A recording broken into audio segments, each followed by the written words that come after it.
Welcome to another episode of Life and Whiskey. As always, I'm Jordan, and today we're going to look at something from the High West Distillery. Now, we have already looked at their older version of Campfire, which I said if you can find the 2021 release of Campfire, definitely check that one out. It's delicious.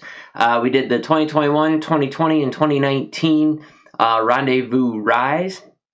I kind of compared those. And then this is a gift from my hunting partner, so thanks, Doug. This is High Country. It's their American single malt.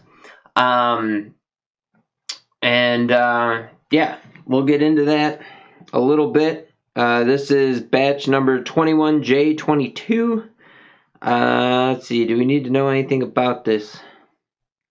Blend of 100% copper pot distilled malt whiskey. So, pot stills, because of the way that they function, don't strip out as much of the flavor. So this will have a little bit more body and heft to it. This is ringing in at 44% ABV, so 88 proof. Limited supply. So there you go. American single malt. Let's get into it. Let's see what we got. Does it have an age statement? Let's look at that for just a second.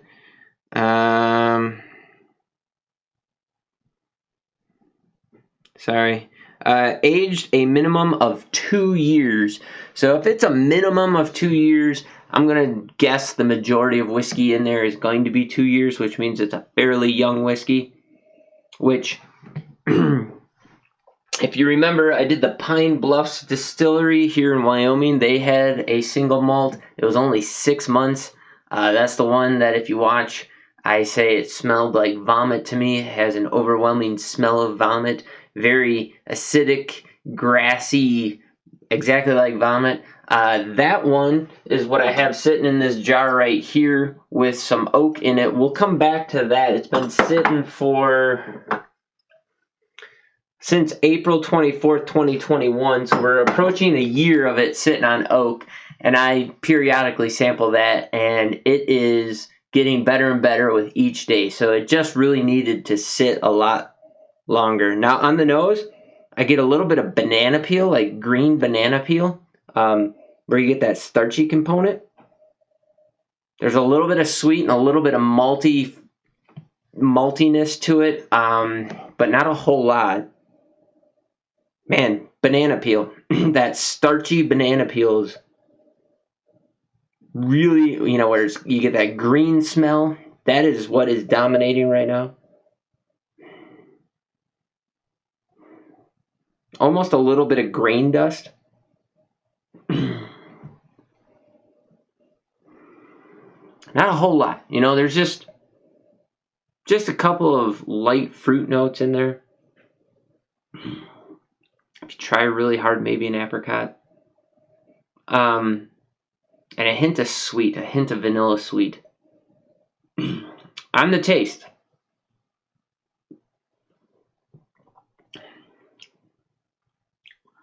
So the taste that particular time, now this is coming directly off the heels of that Rabbit Hole Derringer, was sweet forward, malty, and a heavy, heavy grain dust. Again, for me, growing up on my grandfather's farm, grinding feed with him and whatever else, when we used to grind feed and whatnot, that dust would be in the air all around us in the machine shed as we were grinding the feed, and that smell is the taste that I got.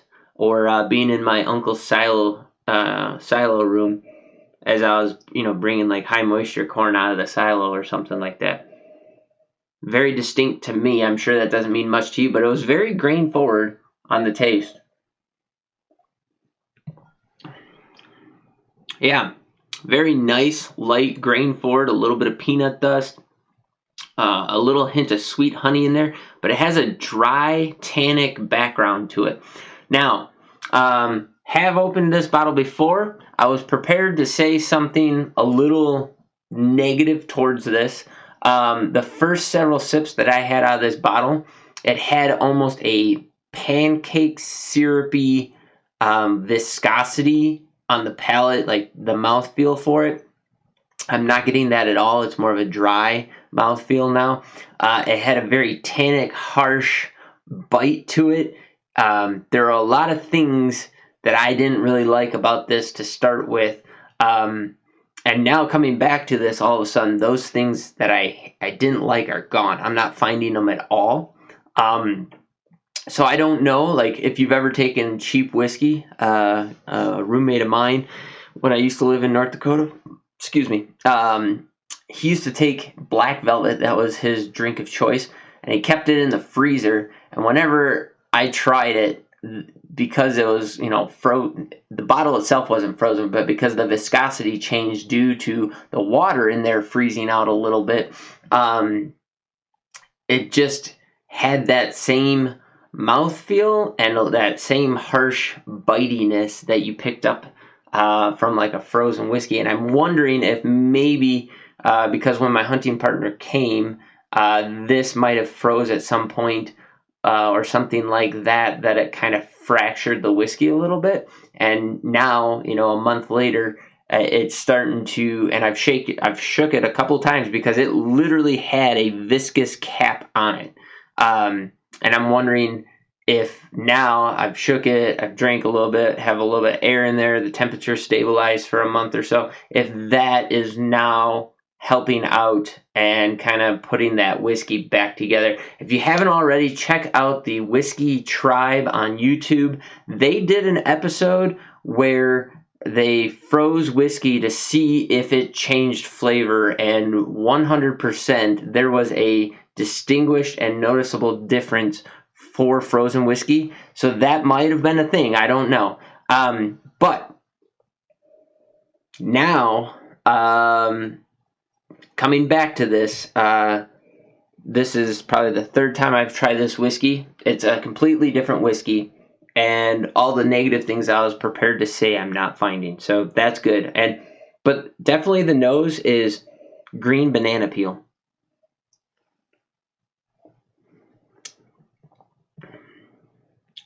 And the flavor is much more subdued and pleasurable than it originally was. It was really tannic, really harsh and bitey. That is melded. It is more grain forward, sweet. There's a hint of like honey granola sweetness in it. Really nice. I like it a lot more now. I think what I'm going to do is the same thing I did to the Pine Bluff. So I'm going to take a portion of this, put it in a jar, put it on some oak for a bit longer, or maybe put some on some maple I have as well, and see if I can't alter that profile just a little bit more. But now I'm much more appreciative. When I originally opened this, I didn't enjoy it as much as I was hoping, and now I am enjoying this quite a bit, and I would even recommend this to people. Whereas before I was prepared to steer you away from this. I do not know how much my hunting partner paid for this, and he did buy this at the distillery in Utah. However, I looked online, and the best I could find was that this was $69.99, so $70 online. Hopefully he didn't pay quite that much for it. It, in my opinion, is not a $70 whiskey. It's a good $40 or $50 whiskey. High West tends to command a little bit more, higher price than perhaps maybe they should. They do have a lot of good whiskeys, and they're mostly blended whiskeys. They are making their own stuff. I don't know if this says a blend of pot still. This might be solely their product, but I'm guessing that it's their product mixed with other products. They started life as a distillery as a blender of sorts. I have nothing against blended whiskeys because you can get some amazing profiles if you have a really good blender. And now for the last couple of years, they've been making their own stuff as well, and they've been doing a great job with that. So as their stocks are getting older and older, you'll probably see less and less of their blending. Because right now I know many of their products are a blend of their own product, which is young, mixed with maybe something a little bit older. So, but they're doing a really good job with it. So there you have it. That is my review of High Country.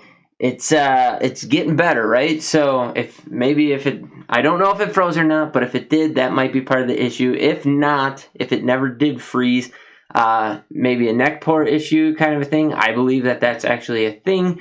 If you do buy a bottle of this, give her a good shake maybe, and let it sit at room temperature for a while before you consider opening it. There you go. If you've ever had a high country American single malt, man, I was struggling to get through that. American single malt, drop in the comments down below what you think of it, what you can find it for in your area, and yeah, I'd just love to hear from you. If you haven't already, please consider sharing this video with somebody who might find it useful. If you haven't already, also please consider subscribing to the channel. Look me up at LifeandWhiskey on BitChute, Rumble, and I will say Minds, even though my Minds account, I don't know if I'm going to keep that going because I'm not finding a lot of utility in it, but it's there as well. It's on YouTube. Yeah. Anyways, there you go. Check out Life and Whiskey. See if it helps you out at all. Thanks for watching. You guys have yourselves a great day, and we'll catch you in the next video.